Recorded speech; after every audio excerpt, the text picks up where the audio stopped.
మా ప్రభుత్వం పెద్దపీట వేస్తోంది. వృద్ధులను ఓటు బ్యాంకుగా పరిగణించకుండా వారి జీవితాలకు ఆసరా కల్పించడాన్ని మా ప్రభుత్వం ఒక సామాజిక బాధ్యతగా భావించి మన గౌరవ ముఖ్యమంత్రి గారు సామాజిక భద్రతను ఆర్థిక కోణంలో కాకుండా మానవతా దృక్పథంతో చూస్తూ లక్షల కుటుంబాలకు పెద్ద కొడుకుగా మారి 35 రూపాయలతో ప్రారంభమైన పింఛన్ను ఎన్టీఆర్ భరోసా పింఛన్ల పేరుతో ఇప్పుడు 4,000 రూపాయలకు పెంచడం జరిగింది. దేశంలోనే అత్యధిక సామాజిక భద్రతా పెన్షన్లు ఇస్తున్న రాష్ట్రం మన రాష్ట్రమే.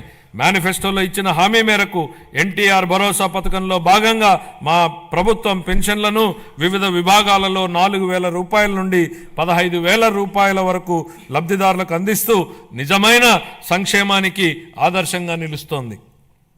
షెడ్యూల్ కులాలు మరియు తెగల విద్యార్థులకు విద్యా సామాజిక భద్రత మరియు ఆర్థిక సాధికారతలపై మా ప్రభుత్వం దృష్టి సారించి వారి కోసం ప్రీ మెట్రిక్ పోస్ట్ మెట్రిక్ ఉపకార వేతనాలను అందిస్తోంది. మా ప్రభుత్వం మొత్తం 27.39 లక్షల మంది షెడ్యూల్ తెగల సామాజిక ఆర్థిక అభివృద్ధికి కట్టుబడి ఉంది. దీనిలో 4.93 లక్షల మంది బలహీన గిరిజనులకు మా ప్రభుత్వం ఐటీడీఏ ప్రాంతంలోని గిరిజనుల విద్య, వైద్యం, మౌలిక సదుపాయాలు, జీవనోపాధి, నైపుణ్యాభివృద్ధి, స్వయం ఉపాధి వంటి వివిధ రంగాలలో సంక్షేమం మరియు అభివృద్ధి కార్యక్రమాలను అమలు చేయడం ద్వారా వారి ఉన్నతికి దోహదపడుతోంది. ఇమాంలు, మౌజన్లు గౌరవ వేతనంగా ఇవ్వవలసిన 90 కోట్ల రూపాయలను 1 సంవత్సరం పాటు గత ప్రభుత్వం చెల్లించలేదు.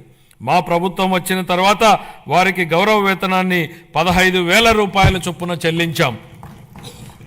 నిర్వీర్యమైన వక్ఫ్ బోర్డుని పునరుద్ధరించాం. మద్యం లైసెన్సుల్లో 10% కల్లు గీత కార్మికులకు కేటాయించడం జరిగింది. ధూపదీప నైవేద్యాలకు 10,000 మరియు అర్చకులకు కనీస గౌరవ వేతనాన్ని 15,000కు పెంచాం. ఇంతేకాకుండా పేదలపై భారాన్ని తగ్గించడానికి దారిద్ర్య రేఖకు దిగువనున్న ఎస్సీ ఎస్టీ కుటుంబాలకు నెలకు 200 యూనిట్ల ఉచిత విద్యుత్తును మా ప్రభుత్వం అందిస్తోంది. అలాగే దారిద్ర్య రేఖకు దిగువన ఉన్న వెనుకబడిన తరగతులకు చెందిన చేనేత అన్నలకు, నాయి బ్రాహ్మణుల సెలూన్లకు ఉచితంగా విద్యుత్తును అందిస్తున్నాం. చేతి వృత్తులు, హస్త కళాకారులు, ఇతర సాంప్రదాయ వృత్తుల వారికి గతంలో అండగా నిలిచిన ఆదరణ పథకాన్ని పునఃప్రారంభిస్తున్నాం. ఈ పథకం అందించే పనిముట్లు మరియు ఉపకరణాల వినియోగంతో ఉత్పాదకత పెరిగి స్థిరమైన ఆదాయం పొందడానికి దోహదపడుతుంది. 25